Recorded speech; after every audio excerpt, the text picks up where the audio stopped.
Warning, the following program was produced for traditional broadcast television. Over 12 minutes of commercials have been removed, but interruptions are still included. Thank you for watching. A lot of people are saying it's so hard to do life, to start a family, to buy the essential items, because the money that we're using is robbing us. The money that we're using is broken.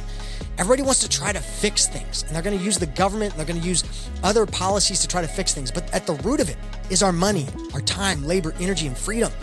Our life force. If that is compromised, which money represents those things, then we are slaves. The root problem is the money. There's so much attached to that when it comes to incentives, when it comes to the market, even the way government acts.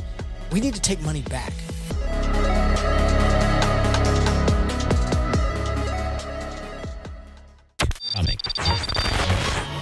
Government officials insist we will continue to keep you informed as this story unfolds. Welcome to the Money Block with Matthew J. Moore, the Bitcoin-focused program that's waking the masses to the fiat money Ponzi scheme. Money is changing, and your freedom is at stake. So stick around and learn how to empower yourself for this new digital age. Now, here's your host, Matthew J. Moore. And welcome, America. Welcome, world. You're tuned in at the right time, right place. This is the Money Block, America's Bitcoin-focused TV, radio show. We are syndicated coast to coast on Biz TV. I want to thank you guys for tuning in, because you could be doing a whole lot of other things, but you've chosen to watch today's program, and I'm so thankful for that. And because of that, I just want to let you know that you're going to see a QR code. It's going to pop up right over there on the screen. It's a free download. It's my Amazon best-selling book, Foundations for Liberty. My way of saying thank you for tuning into today's show today. Be sure to grab that. It's going to be very applicable to today's show and the topic that we're going to be talking about today. In fact, it's a presentation. I've not done this before on TV or posted it online. I have spoken at many locations, whether it be churches, events, all over the country with this presentation. And so hopefully it'll be a blessing to you. But I want to give you a taste of it, because maybe you think, well, I want somebody to come talk to my friends. I want somebody to come talk to my event and share about these truths about monetary sovereignty, freedom in the digital age. And if you're a Christian, maybe you're a faith believer and you believe in God, well, what does God think about personal freedom and monetary sovereignty? And how does that apply to the digital age? Well, today I have a presentation called Redefining Wealth and Freedom God's Way, Preparing the Believer for Monetary Sovereignty in the Digital Age. And there's a lot that goes into that. And, you know, before I get into the nuts and bolts, because it's going to be this whole show, this 1 hour long show where I go through the whole presentation and I give you tools, ideas, things that'll prepare you and help you understand why we are at such a pivotal point in history. We're literally at a fork in the road. And technology is wonderful, whether it's AI or whether it's cryptocurrency, blockchain technology. There's a lot of things converging today when it comes to technology, and we're going to continue to see massive amounts of changes in the coming years and months and weeks. It's moving so fast. I can hardly keep up with it. So if you're feeling like you can't keep up with it, don't feel bad, because it's not just you, it's even me. And I got my head in this space at all times. But the one thing I want you to know is that technology is just a tool. It's like a weapon, right? You know, a tool can be used for good or it can be used for evil. It's not inherently good. It's not inherently evil. It's like a gun. You know, I could use a gun to liberate, or I could use a gun to oppress somebody. And the reason why I've gotten so passionate about these topics and the reason why I do this show is because I feel like it's important that we have the right idea and we position us as humanity towards the right direction. Because if we choose wrong, we could be heading to massive problems, massive loss of freedom, and I think we need to keep the spirit of America's founding fathers alive. I don't know if I'm heritage, sons or daughters of the revolution. I don't know if I'm that, but if I am, I wouldn't be too surprised, because I love this topic. But we need to be diligent. We need to be continually pressing forward and fighting for liberty step by step, and knowing that this presentation, the tools that I'm going to share today, are going to be a part of that equation. And I want you to stay tuned, stay put, because I've got a lot to cover in this and you're going to benefit from it. But we have got to run to break, so I apologize. I'll get into the nuts and bolts, the meat of the topic when we come back from break. Again, that's Redefining Wealth and Freedom God's Way. Stay put. You're watching The Money Block on Biz TV.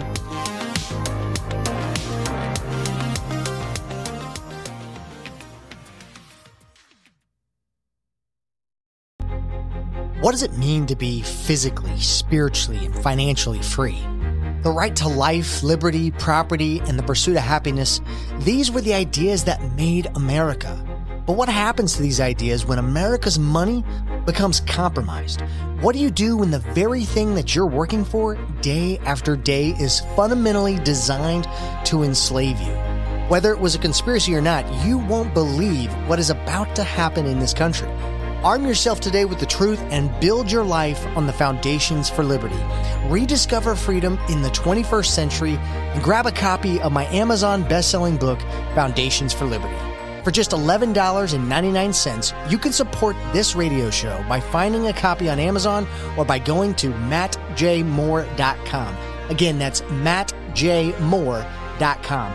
Don't wait, because freedom is never more than one generation away from extinction.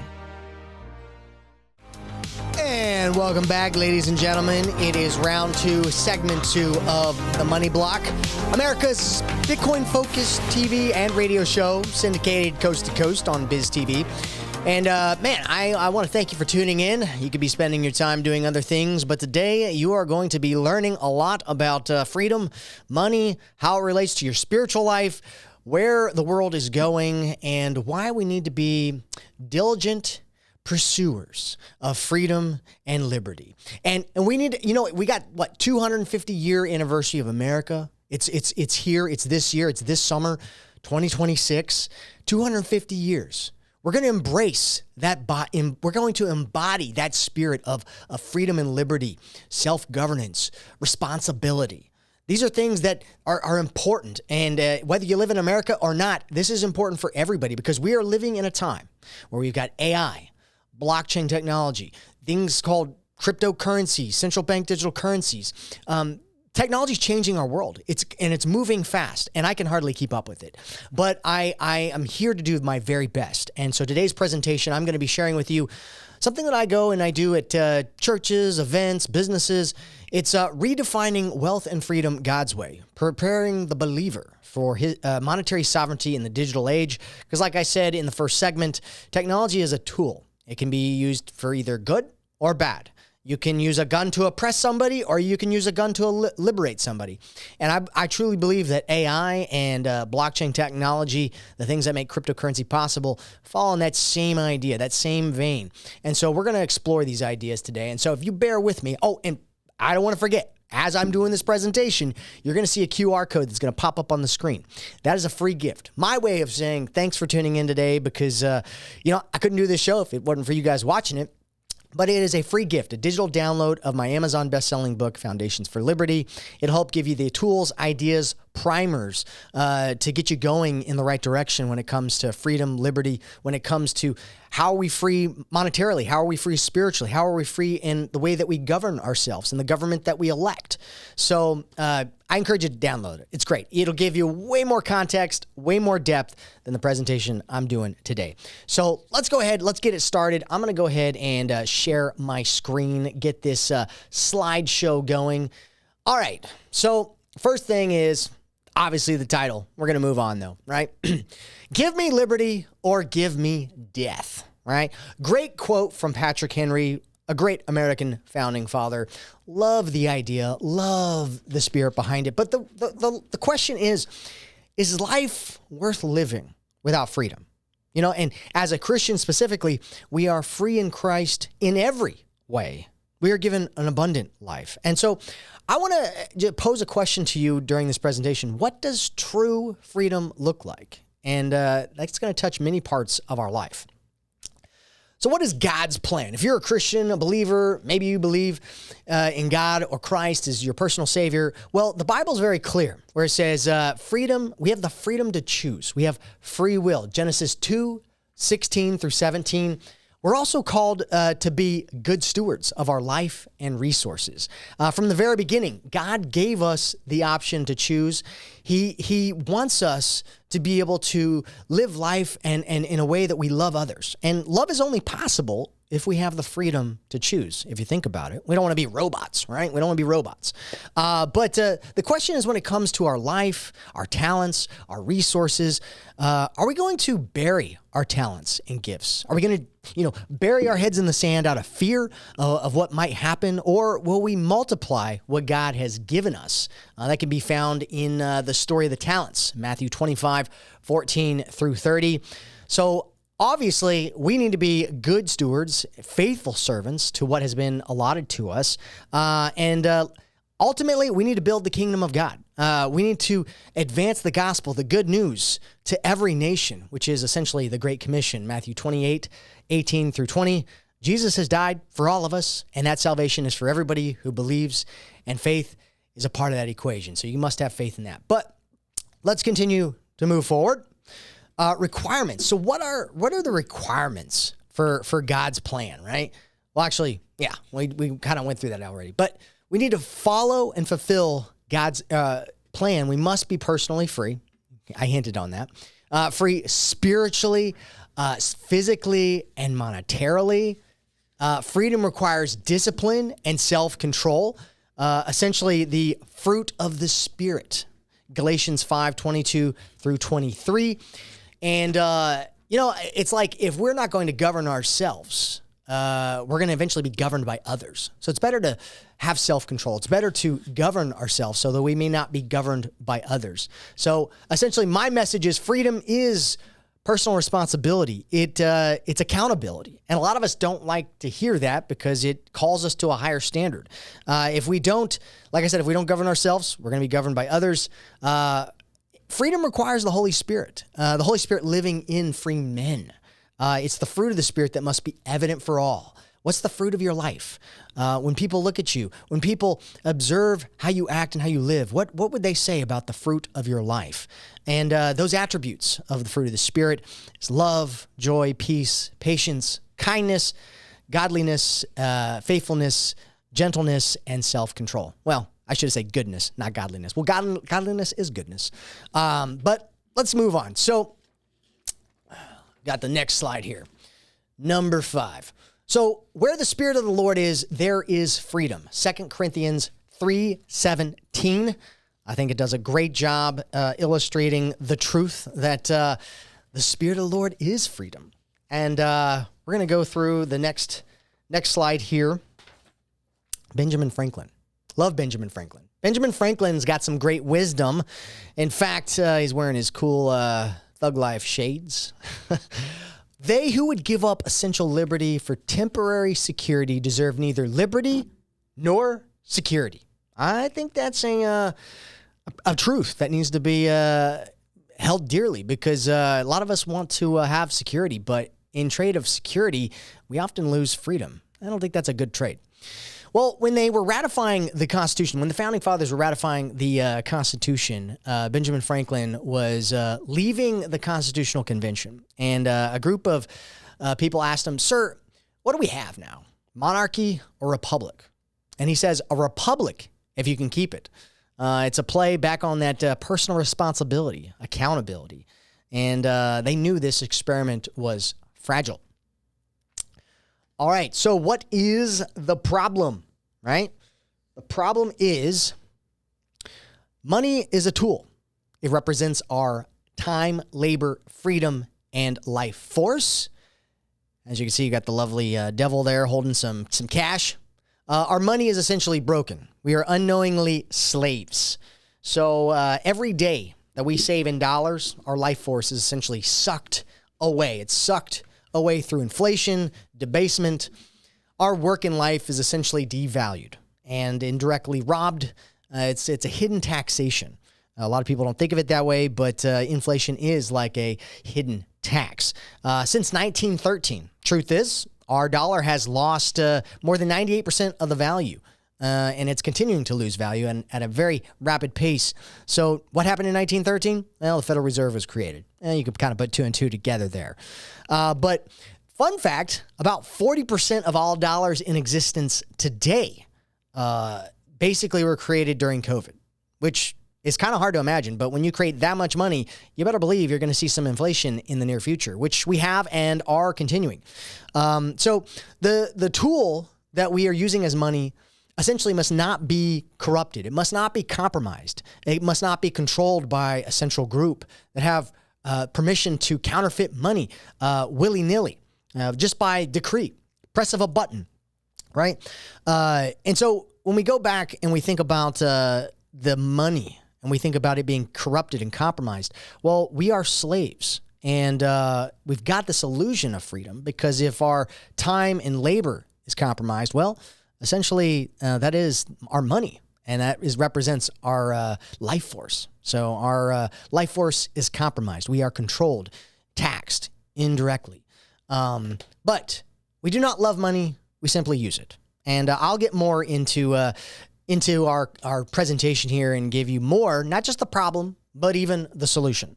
And so I want you to do me a favor, right?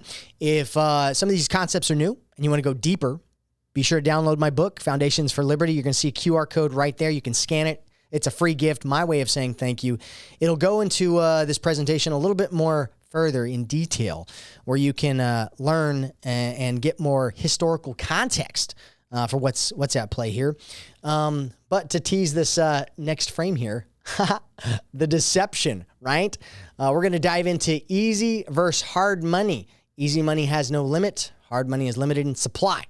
So I hope I have you on the edge of your seat. A lot of us thought currency is money and money is currency, but they are different. And if you want to know what those differences are, well, stay put. We're going to dive more into it.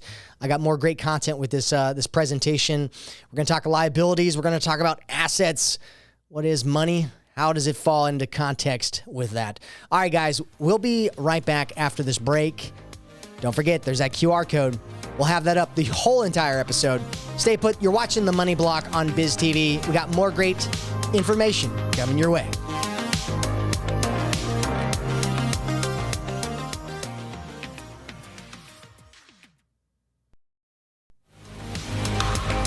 And welcome back, ladies and gentlemen. We are back in action. Man, I'm excited that you're tuning in today. I'm doing something a little different. You're watching The Money Block on Biz TV. Yeah, we're syndicated coast to coast.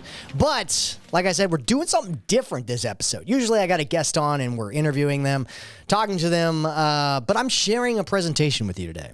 A presentation that I take to churches, events, speak to business people, laymen, all sorts of people all over the country about money, about sovereignty. And how do we become more sovereign in the digital age when it comes to our monetary essence, the money that we use? It's very important. And so today I decided that I would give you that presentation and do it over television. Obviously, I'm doing a little bit different. But I just want to let you know that as I go through this presentation, and if you got questions, maybe you want to go deeper about, this whole idea of redefining wealth and freedom God's way. Well, you can download my book, Foundations for Liberty. You're going to see a QR code pop up right over there. Scan that QR code. It's a free digital copy of my Amazon bestseller called Foundations for Liberty, where I break down some of these ideas and historical context and events way more in detail than the amount of time I have for this show and this presentation. So be sure to scan that. My way of saying thank you. It'll help put more of this into context. All right, so we came back from break, and I got to continue the presentation on slide 8. So if you hadn't seen the rest of it, well, watch us online, go back, rewind it, check it out. If you're watching on TV, well, bear with us. All right, so number 8, the slide, deception. So what is the deception? Well, the deception is we've got easy money, hard money, right? Easy money has no limit.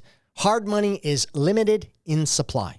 You have currency versus money. And people think that they're the same thing, currency and money. Are they the same thing? No. In fact, they're very similar because they both share attributes like they're divisible, they're portable, they're durable, they're fungible, they're a medium of exchange, they're a unit of account, but ultimately the reason why currency is not money is because money has a store of value. It's limited money, right? Like if I hold something and it loses value over a period of time and I'm saving in it, well, that's not maintaining my life force, my value that I'm saving for a rainy day. If it's losing purchasing power, it's not money. It's currency. And so hard money is things like gold and silver. It's like Bitcoin, things that have these attributes but are limited in supply. One is a liability. One is an asset. The asset has no counterparty, right? The liability, there is a counterparty. The liability is the Federal Reserve creates this money out of thin air, this cartel of central banks that have shareholders. They create money out of thin air and they lend it. And essentially, we owe that back with interest. It's a giant Ponzi scheme. All right. I'll break it down more as we go into detail. But every dollar created is a unit of debt. It's owed back. So I don't know. This whole idea of creating debt out of thin air, whoever thought this was a great idea. I mean, sure. Yeah. The Keynesians are like, yeah, we must have constant monetary expansion spending in order to keep the economy going. But it corrupts signals in the market. It doesn't incentivize wise behavior, good behavior when it comes to capital allocation. So we want money to be an asset, not a liability. All right, next slide. God's money, right? What is God's plan for money? Well, God's plan, we got fair money. Both the user and the issuer must use time, labor, energy, and resources to either work for it or bring it to market. Gold and silver are examples of that. In Haggai 2:8, it mentions that silver and gold are God's. It's fair and hard money. It's limited in supply with no single issuer or controller. And precious metals, like I said, precious metals and Bitcoins have no single signal issuer. No one single controller can just create it. Today, we do not use fair money, and the money that we use is unconstitutional. It's created out of thin air by a private cartel of central banks. They are essentially given permission to counterfeit with this instrument of debt, also known as fiat notes or dollar bills. If you look at the dollar bill, it says Federal Reserve note on there. But the enemy has enslaved the people indirectly through easy money. We are enslaved through hidden taxation, also known as inflation, on our time, labor, energy, and freedom. We've been duped, right? So let's talk more about this. What did the founding fathers think? Like, I mean, we've seen this before in America, right? There's a dollar problem. Right now we got easy money. The dollar is easy money. It is unconstitutional. It's a unit of debt, a liability issued from a private cartel, which I've mentioned earlier, has shareholders, and they have permission to counterfeit. The Fed essentially makes 6% a year on this money creation, and the shareholders are obviously the big banks, the middlemen. And but if we look at Article 1, Section 8, and Article 1, Section 10, what do they have to say? Well, Article 1, Section 8, basically, to coin and regulate the value thereof and of foreign coin. And that permission was given to the federal government. Article 1, Section 10, no state shall coin money, emit bills of credit, make anything but gold and silver a tender in payments of debts. And, I like to think about this because if you think about it, when a tax is levied upon us as a citizen, especially a state tax, when a state tax is levied upon us, it's a debt owed to the state. So if the Constitution says everything like gold and silver must be a tender in payments of debts.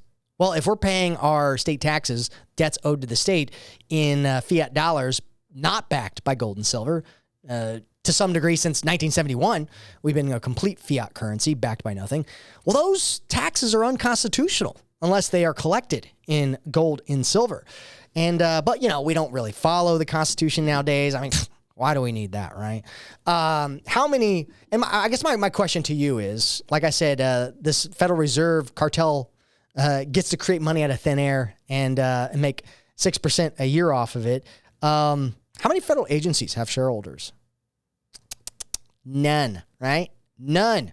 Well, essentially what we got is a system of glorified swapping of IOUs between the Treasury, primary dealer banks, which are also the shareholders of the Federal Reserve, and the Federal Reserve itself, right?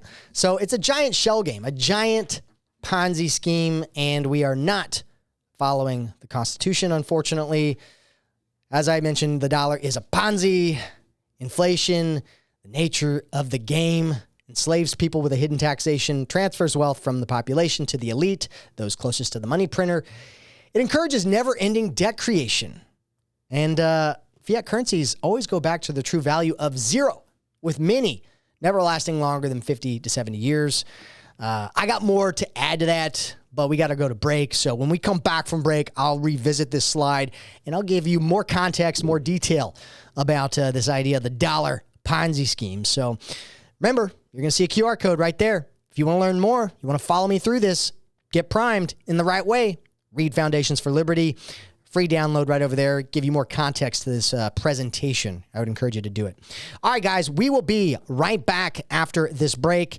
I've got to obviously let our sponsors, let the commercials run, because that's what makes us, or gives us the ability to do this. So thanks for tuning in. We'll be right back after this break. You're watching The Money Block on Biz TV. Hopefully you're learning something. Keep your thinking caps on, because we got a lot more to go. All right, we'll be right back after this break.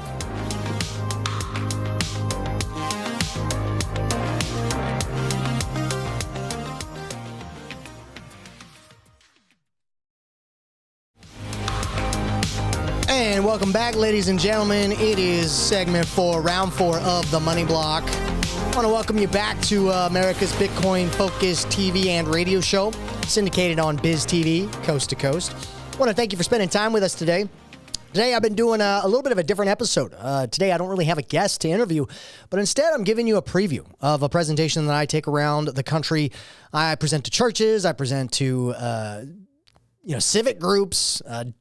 It doesn't matter what kind of group. If you want to learn about money, if you want to learn about liberty or freedom, I'll come and do this presentation for you. In fact, I want to let you know that there's a lot of information to unpack in all this. And if you want to learn more, get primed, want to go deeper in the middle of this presentation, well, you're going to see a QR code right there. It's an ebook, a free download, a digital download of my Amazon best-selling book, Foundations for Liberty. It'll definitely give you more context to this presentation, because there's only so much time and so much I can put in an episode. So, all right, let's continue on. So the presentation that I've been doing is Redefining Wealth and Freedom God's Way, preparing the believer for monetary sovereignty in the digital age. If you don't believe in God, if you're not a Christian, all this is still relevant to you. These are principles and tools and ideas that'll help you navigate how to safeguard yourself, how to prepare, how to be free with your money, and how it relates to technology. So let's continue on. So before I went to break, I was talking about the dollar Ponzi. The dollar Ponzi, yeah, that's right. The dollar is a Ponzi scheme. The core nature of the dollar is to inflate. Ever since 1971, we went off any form of a gold standard. The dollar became a complete unit of debt, right? Created out of thin air. It enslaves people with this hidden taxation called inflation. It is theft. We are debasing our money, and the nature of it has to continue on and on. That's why we never fix our spending problems, is we have to spend more. We have to create more dollars into existence. There's always more debt than there are dollars in existence, right? So if we ever try to pay down our debt, well, the whole system would collapse in a deflationary collapse. So anyways, well, let's talk about this, right? So it enslaves people, it transfers wealth from the population to the elite, called the Cantillon effect. Those closest to the money printer get to purchase assets first before it loses value. Then by the time that money circulates down to us, the consumer, the market basically resets. There's a velocity of money at play here, and prices act like a sponge, and they rise to meet this new money supply, this equilibrium, right? And so by the time we get it, it's already lost purchasing power. It's been debased. And so we can buy less goods, less assets with it. But those who are closest to the money printer, well, they could buy those assets faster and sooner before the market had a chance to correct and prices rise, right? So it is a wealth transfer, a stealth tax. It encourages never-ending debt. It always goes back to a true value of zero. Anytime a fiat currency has been tried, many never lasting longer than 50 to 70 years. So anytime we ever leave some kind of form of the gold standard, a commodity, an asset-based money system, anytime we leave that, eventually it goes back to its true worth, which is zero, because it's created out of thin air, right? We believe that it has value, that it has a purpose, right? It's a faith and confidence game. Fiat always fails, though. But yeah, let's continue to move on from the dollar Ponzi scheme. I know it's kind of upsetting. I'm sad that it's a Ponzi scheme, but we can protect ourselves. We can encourage better money. So what about the influence? What about the influence of a fiat currency, right? Well, we have the influence. A lot of people think that politics is downstream from culture, which is true. Right? You got culture and then you got politics, and the culture often encourages the politicians to act certain ways so they can get reelected. But what's encouraging the culture? What's directing the culture, influencing the culture, and where culture goes? Well, I think it goes back to the money creation. If we have easy money, an easy form of money that we can create out of thin air, and you got people up at the top of this structure, this pyramid, well, money creation, you can spend that money and it's coming out of thin air. So you spend that money to do certain things, to move culture, to move opinion, spending in operations, aiding things we don't need to aid. It creates a dysfunction. Signals in the market are messed up. It's the corruption. There's a lot of corruption when it comes to money creation. So that corruption does translate to culture influences. But money has always, in my opinion, evolved from the free market, right? So what is the solution? Well, the solution is separation of state and money. In my opinion, we want a grassroots up approach. We want a bottom to top approach, not a top down up to bottom approach. We don't want a communistic controlled system in which an elite group, a few people get to decide the value of money. What is money? That needs to come from the free market. And governments like to hijack and they like to capture money creation because it benefits them. They can spend money on things that we can't afford. They can go to war when we can't afford it. They can implement social programs that we can't afford in order to buy votes. And so that's not a good thing because, again, it's a distortion of signals in the market. It's a distortion in how government operates, and it creates a mess. But governments hate sound money. That's why we left the gold and silver standard. I hate sound money because it requires accountability. It requires to live within our means. Just like you and I, we got to live within our means. We don't have a money printer. We weren't given permission. We don't have permission to counterfeit money like the Federal Reserve cartel banking system does. But Bitcoin is like gold, but Bitcoin is better than gold because the best solution at the time that our founding fathers had was gold. But the problem is with gold, it can be centralized. It can be controlled. And we can go back to a gold standard, but audits can be manipulated and backing of that currency to gold can be manipulated. And we just end up at the same place, going off the gold standard, printing more money, going deeper into debt, inflation, because it's just too tempting for the government because they want to create money. They hate sound money. So the solution is separation of state and money. Which pill are we going to take? I'm going to take the orange pill, Bitcoin. But what about the U.S. founders? I mean, the U.S. founders, they used what they had. They had tools to their disposal, and gold and silver was our best option. They experienced hyperinflation. That's why you heard the term not worth a continental. Constitutional Convention, there was a great debate about bills of credit and paper money. Could the federal government issue bills of credit, paper money? The government essentially still had the power to borrow, which became a regret. Proverbs 22:7, borrower is slave to the lender. But some background on that, right?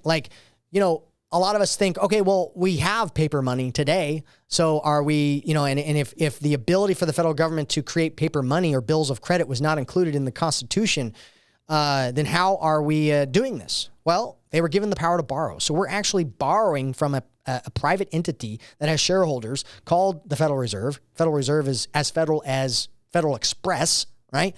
It's a private entity that the government is borrowing from. We issue bonds, we issue debt, and those get taken to auction.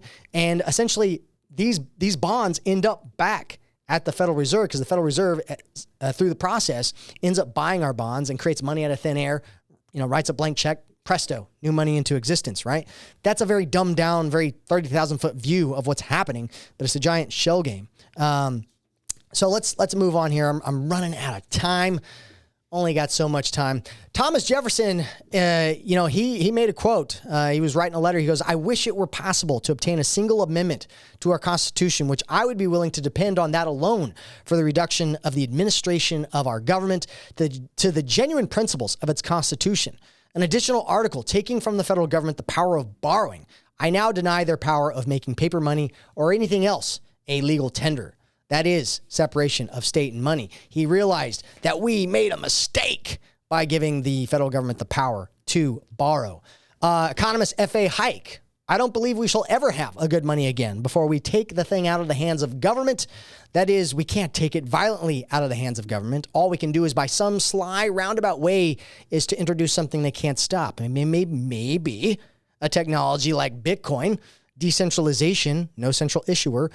And so, I think Hayek saw a solution. And oddly enough, Bitcoin can be that solution if it's done right.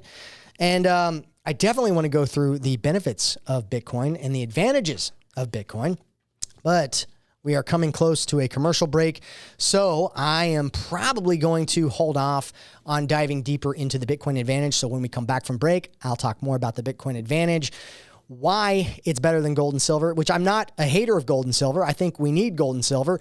And the Constitution tells us we need gold and silver as a form of money, right? That'll get us back to where we need to be. But Bitcoin is a free market solution, a free market money, and I'm advocating for options. You should have the ability, the freedom to choose what you want to use as money, and let's let the free market decide what is the better money. Well, I guarantee you, if that is the case, we would leave dollars and we'd use gold and silver and things like Bitcoin, but we are forced to use dollars. We are forced to pay our taxes in dollars. But Gresham's law is at play, and people will hoard the good money and get rid of the bad money because the bad money's losing value. The good money's increasing in value, right? That's why people are using things like gold and silver, because it's increasing in value. Your dollar's not. All right, we'll be right back after this break with more.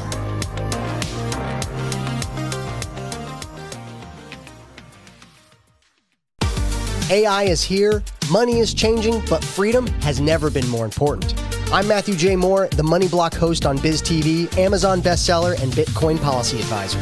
Book my up to 60-minute talk, Redefining Wealth and Freedom God's Way.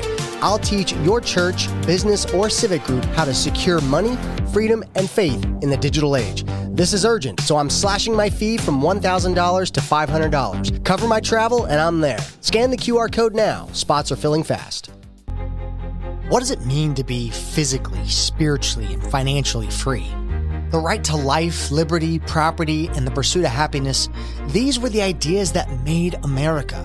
But what happens to these ideas when America's money becomes compromised?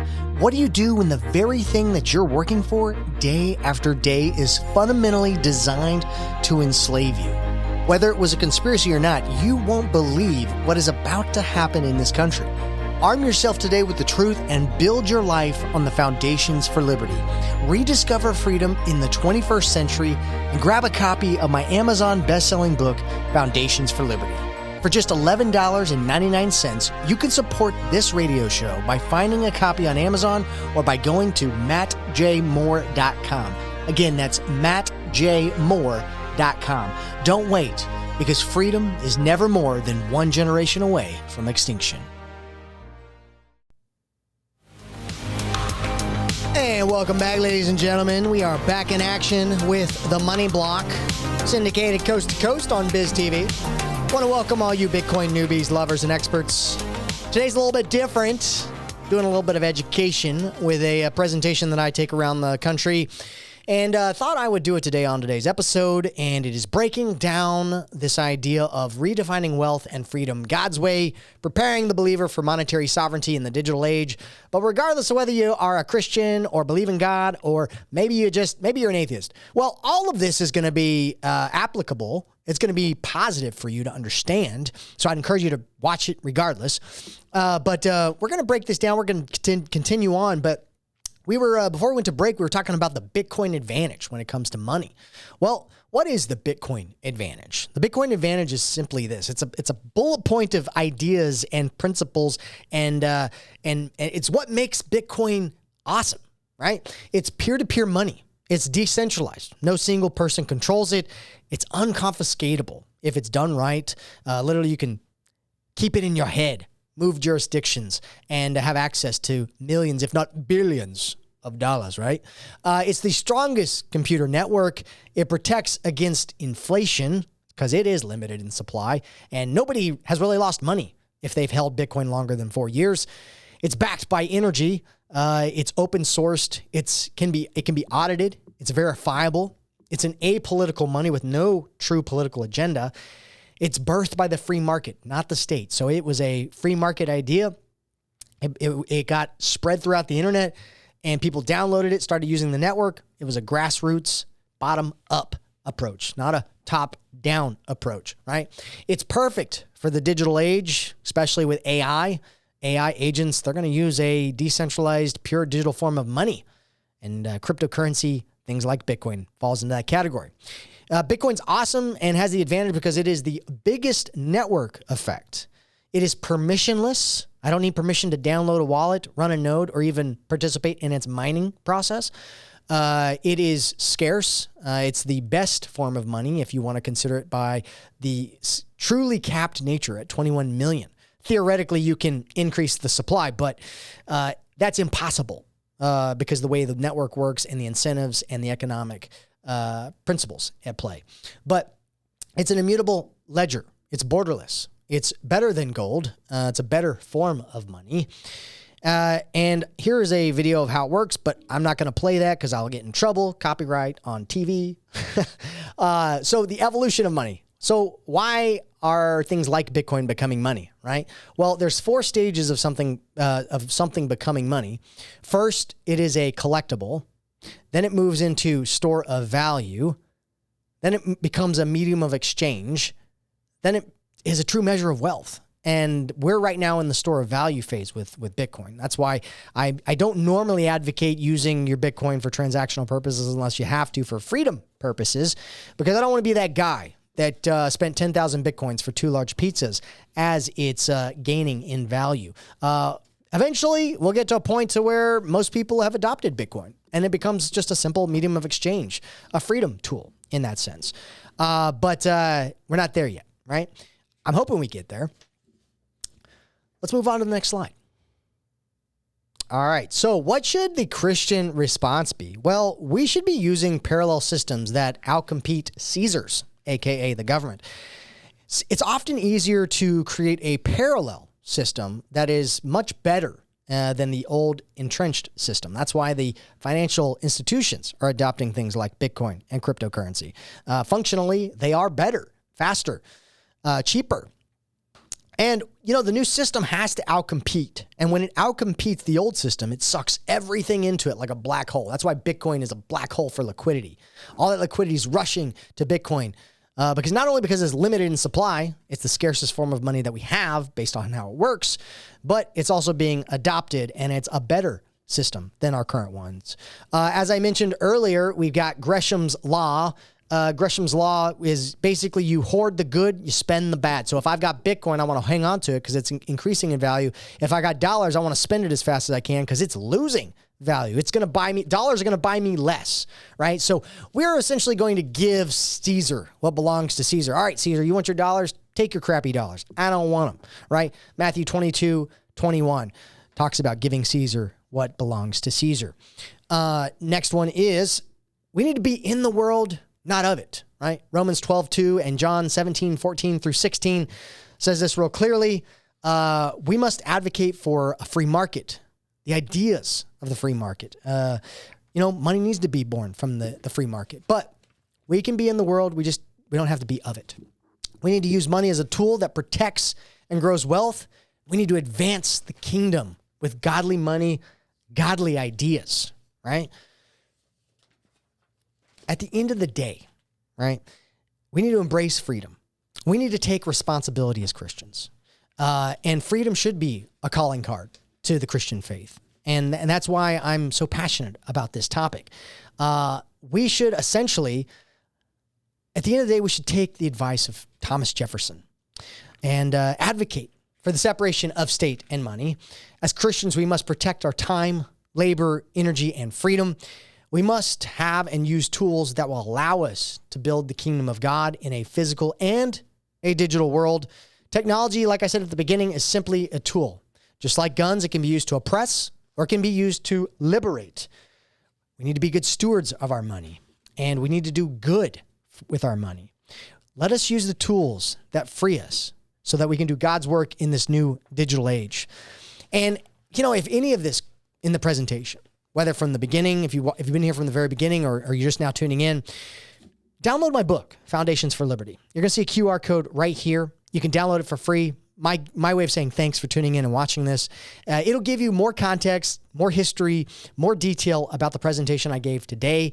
If you liked what you saw today, you're going to like this read. I promise you.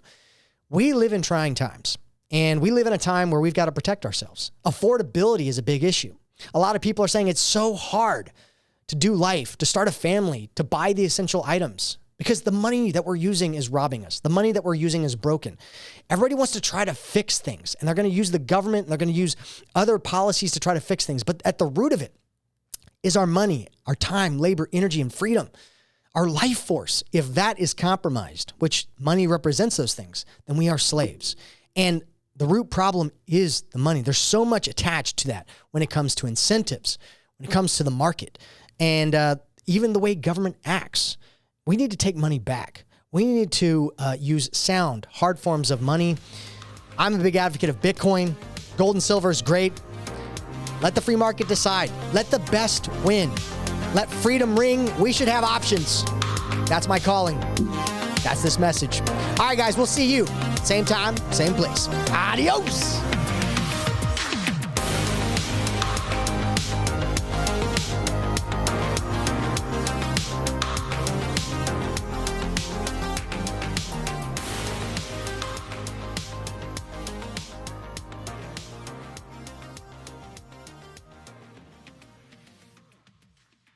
The opinions and suggestions expressed on this program are solely those of the participants and are not necessarily endorsed by program sponsors or any station, media company, or platform broadcasting this program. This program is a product of More Media, LLC. The information in this broadcast is not intended as investment, tax, or financial advice. Matthew Moore is not a licensed investment advisor and speaks solely from his experience and opinions. All information in this broadcast is for entertainment or educational purposes only. Matthew Moore, More Media, LLC, and the company or platform broadcasting this program is not responsible for the success or failure of any person's investment decisions or purchases. Matthew Moore, More Media, LLC, and the company or platform broadcasting this program makes no and expressly disclaims all representations, warranties, and guarantees with respect to this broadcast and its sponsors. Investing in any market is inherently risky and can be financially dangerous. Invest at your own risk.